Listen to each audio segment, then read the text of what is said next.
Sir ఎట్లా ఉంది అంటే మీరు ఇందిరమ్మ పాలన అని చెప్పి చాలా రోజులుగా మీరు మాట్లాడుతూ ఉన్నారు. ఇందిరమ్మ పాలన వస్తే ఎప్పుడైతే బీఆర్ఎస్ పార్టీ అధికారంలో ఉన్నప్పుడు బీఆర్ఎస్‌ని పోగొడితే ఇందిరమ్మ పాలనలో నిరుద్యోగులు సంతోషంగా ఉంటారు, ఉద్యమకారులు సంతోషంగా ఉంటారని చెప్పి మీరు కూడా చెప్పారు. గడప గడప తిరిగి నిరుద్యోగులు కావచ్చు, ఉద్యమకారులు కాంగ్రెస్ పార్టీని తీసుకొచ్చిన తర్వాత ఇందిరమ్మ రాజ్యం ఇంప్లిమెంట్ కానట్టుగా అనిపిస్తా ఉంది ఈ 2.5 ఏళ్ల పాలన. నిజంగా మీరేం చెప్తారు సార్ దీని గురించి? భానుచందర్ గారు, భారతదేశంలో పబ్లిక్ సెక్టార్ను ఏర్పాటు చేసిన రాజకీయ పార్టీ కాంగ్రెస్ పార్టీ. హ్మ్.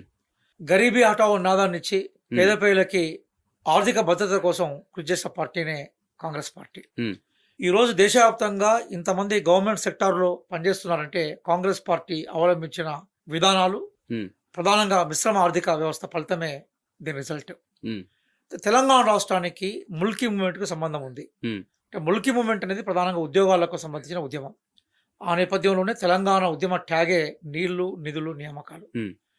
10 సంవత్సరాల టీఆర్ఎస్ ఎలియాస్ బీఆర్ఎస్ ఈ నియామకాలకు సంబంధించిన ప్రక్రియలో పూర్తిగా విఫలం కావడం వల్లనే హ్మ్. మా మీద సహజంగానే ప్రెషర్, అట్లాగే భారం పెరిగింది. అయినా మేము నిజాయితీగా, నిక్కచ్చిగా గౌరవ ముఖ్యమంత్రి గారు ఈ సమస్యను పరిష్కరించే ప్రయత్నం చేశారు. హ్మ్. మీరు బాగా గుర్తుపెట్టుకోండి సార్, కాంగ్రెస్ పార్టీ మేనిఫెస్టోలో ఉద్యోగాల కల్పనకు సంబంధించి మేము పే రివిజన్ కమిటీ రిపోర్టుకి సంబంధించిన విషయాలు ప్రస్తావించాం. అధికారంలోకి వచ్చిన వెంటనే గౌరవ ముఖ్యమంత్రి మొట్టమొదటిసారిగా భారతదేశంలో ఏ ముఖ్యమంత్రి గారు విజిట్ చేయని యూపీఎస్సీకి వెళ్ళారు. యూనియన్ పబ్లిక్ సర్వీస్ కమిషన్కి వెళ్ళి అక్కడ జరుగుతున్న పనితీరుని, ఎట్లా వాళ్ళు నోటిఫికేషన్స్ ఇచ్చి సక్సెస్ అవుతున్న విషయాన్ని గమనించారు.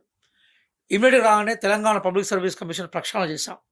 ఈ ప్రాంతానికి సంబంధించిన మట్టిబిడ్డ, ఆల్ ఇండియా ర్యాంకర్గా ఉన్న బుర్రా వెంకటేశ్వర గారు దానికి ఇప్పుడు చైర్మన్గా వ్యవహరిస్తూ ఉన్నారు.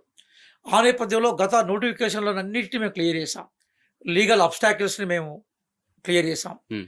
బ్యారియర్స్ని మేము క్లియర్ చేసాం.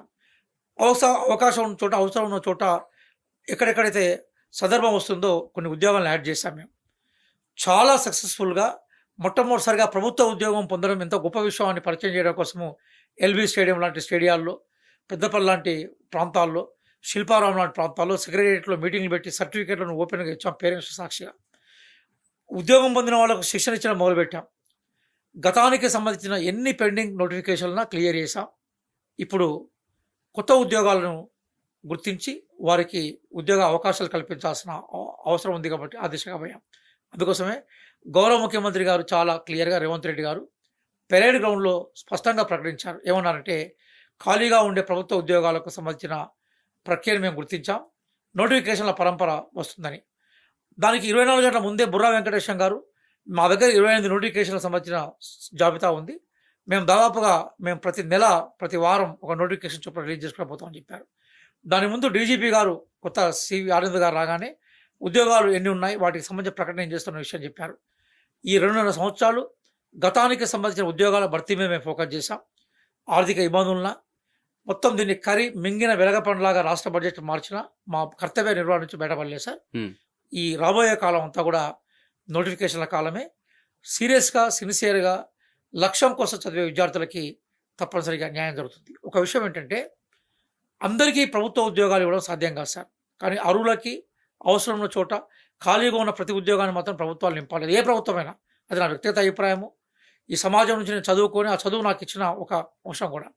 ఉద్యోగాల కోసం పెట్టే ఖర్చు, వ్యయం ఏదైతుందో దాన్ని ఖర్చుగా, వ్యయంగా చూడొద్దు, దాన్ని పెట్టుబడిగా చూడాలి. ఎందుకోసం అంటే, ప్రభుత్వ పొలాలు, ప్రభుత్వ పథకాలు ప్రజలకు వెళ్ళాలంటేనే డెఫినెట్గా ప్రభుత్వ ఉద్యోగాలు అవసరం.